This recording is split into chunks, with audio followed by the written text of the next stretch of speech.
Bienvenue dans le Financier, votre rendez-vous économique au quotidien. Voici les titres que nous développerons dans cette édition. Hausse de la production de noix de cajou en Côte d'Ivoire. Elle a atteint 750 000 tonnes en 2017. Ceci grâce notamment à l'encadrement fourni aux producteurs par le Conseil Coton Anacarde.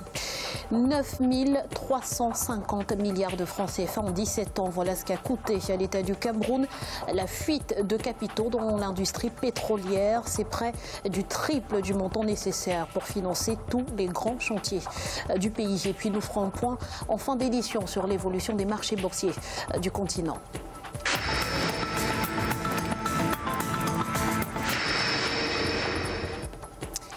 La Côte d'Ivoire est devenue en quelques années le premier producteur et exportateur de noix de cajou au monde. La production a atteint 750 000 tonnes en 2017. Les producteurs sont les grands artisans de cette réussite grâce à l'encadrement du Conseil du Coton et de l'Anacarde. Reportage d'Olivier Conan, notre correspondant en Côte d'Ivoire. La Côte d'Ivoire est le premier producteur mondial de noix de cajou avec 750 000 tonnes en 2017. La production croît en moyenne de 13% par an depuis 2009, année au cours de laquelle le pays a produit 350 000 tonnes. C'est un exemple de réussite pour une spéculation introduite dans le nord du pays dans les années 1970 afin de lutter contre la désertification. L'anacarde est aujourd'hui produite dans plusieurs régions. Le prix d'achat a été fixé à 500 francs CFA le kilogramme contre 450 francs CFA en 2017. L'une des clés du succès de la Côte d'Ivoire est l'encadrement fourni aux producteurs par le Conseil Coton Anacarde. On fait l'effort de sensibiliser les producteurs quant aux bonnes pratiques agricoles. Il faut que les producteurs entretiennent les vergers et fassent des éclaircies, les lagages pour qu'il y ait une bonne production. L'importance d'une production de bonne qualité permet de refléter sur le prix de l'anacarde. Donc au final, le producteur a une plus-value plus importante quand le produit est bien traité. Si le Conseil agricole et la recherche ont contribué à l'essor de la production ivoirienne, les résultats obtenus amènent les producteurs à augmenter les superficies des plantations d'anacarde. J'ai 2,5 hectares d'anacarde.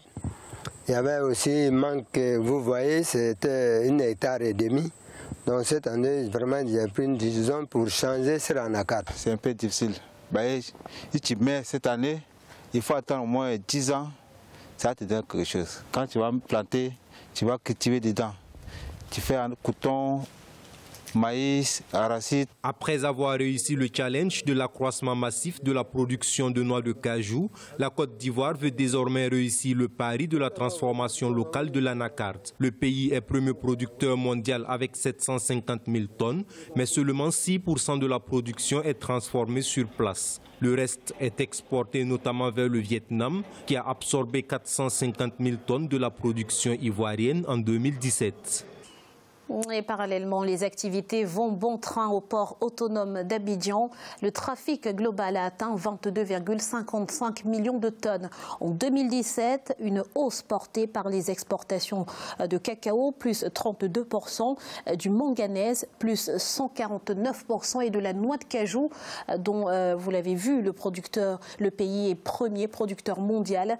À noter que les autorités du port autonome d'Abidjan ont annoncé un investissement d'un montant de 1100 milliards de francs CFA sur la période 2018-2021. Ceci en vue d'améliorer la qualité des infrastructures portuaires. La fuite de capitaux dans l'industrie pétrolière coûte cher à l'État du Cameroun. En 17 ans, 9 350 milliards de francs CFA ont échappé à la comptabilité nationale. Une somme astronomique qui aurait permis de financer tous les grands chantiers du pays dont la facture s'élève à 3 200 milliards de francs CFA. Plus de détails dans ce reportage de Viviane Baoken, notre correspondante au Cameroun. 9 350 milliards de francs CFA, c'est le montant délesté et dissimulé au Cameroun par les multinationales en 17 ans, selon l'étude réalisée par le laboratoire d'analyse et de recherche en mathématiques économiques. L'industrie pétrolière, l'exploitation forestière et la contrebande sont les principaux circuits de fuite de capitaux. Pour les experts, la corruption et la malgouvernance sont les principaux freins au système de contrôle fiscal dans les pays en voie de développement. Et les pays sous-développés sont les plus affectés parce que justement la gouvernance y pose problème, les systèmes de contrôle sont lâches parce que généralement ceux qu'on envoie contrôler n'ont pas les moyens adéquats pour contrôler et les gouvernements africains ou des pays pauvres en général ne comprennent pas qu'il faut mettre en face d'eux des gens qui non seulement soient bien formés dans ce domaine, mais qui aient la logistique nécessaire pour aller exercer ces contrôles. Toujours selon cette étude, ces fonds dissimulés auraient permis au Cameroun d'autofinancer à 3 reprises, et ce sans recourir à l'endettement, tous les 13 grands chantiers dont la facture s'élève à 3 200 milliards de francs CFA. Oui, 9 000 milliards, vous savez, le budget du Cameroun, c'est 4 000 milliards aujourd'hui. Donc c'est 2 fois le budget du Cameroun, c'est la moitié du PIB du Cameroun, parce que le PIB c'est 16 000 milliards, c'est pratiquement plus de la moitié du PIB, c'est énorme, il faut le dire, c'est énorme, dans un pays qui justement a de la peine à boucler son budget d'investissement public chaque année, et il faut dire que chaque année, c'est moins de 1 000 milliards qui est investi pour le budget d'investissement public, donc ça fait 9 ans de budget d'investissement public du Cameroun. Ces pertes confirment à nouveau le Cameroun dans le top 10 des pays d'Afrique subsaharienne ayant enregistré des montants les plus élevés des fuites de capitaux. Mauvaise nouvelle pour les caisses de l'État nigérian. Les revenus enregistrés en janvier 2018 s'élèvent à 635,55 milliards de naira, ce qui représente une baisse de 19,6 milliards de naira par rapport aux revenus générés en décembre 2017. Un résultat qui s'explique par les défis opérationnels qui ont provoqué une baisse des exportations de pétrole brut de 0,36 millions de barils.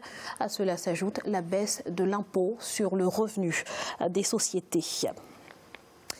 Attijari Wafa Bank poursuit sa percée. Le groupe bancaire marocain a enregistré un résultat net consolidé de 6,6 milliards de dirhams marocains en 2017, soit une hausse de 16,5% par rapport à 2016, alors que le résultat net part du groupe RNPG a évolué de 13,3% pour atteindre 5,4 milliards de dirhams. De bonnes performances dues à l'amélioration de l'ensemble de ces pôles d'activité. Le pôle Maroc-Europe Offshore, par exemple, a amélioré sa performance de 14,7%, atteignant un PNB de plus de 11 milliards de dirhams, soit 50,9% du PNB global du groupe. Il est à présent l'heure de faire un point sur l'évolution des marchés boursiers africains. À la mi-journée, en Afrique australe et dans l'océan Indien, la bourse de Johannesburg enregistrait une hausse de 0,28%. La bourse de Nairobi perdait 0,08%. Les marchés boursiers de l'île Maurice étaient en hausse de 0,07% et l'indice Gaborone du Botswana perdait 0,01%. En Afrique de l'Ouest et centrale, l'indice nigérian perdait 0,66%, du rouge également au Ghana avec une baisse de 0,04% et la BRVM d'Abidjan chutait de 1,10%. En Afrique du Nord, enfin, la bourse de Tunis gagnait 0,08%. L'indice égyptien était en hausse de 2,18% et la bourse du Maroc enregistrait une baisse de 0,34%.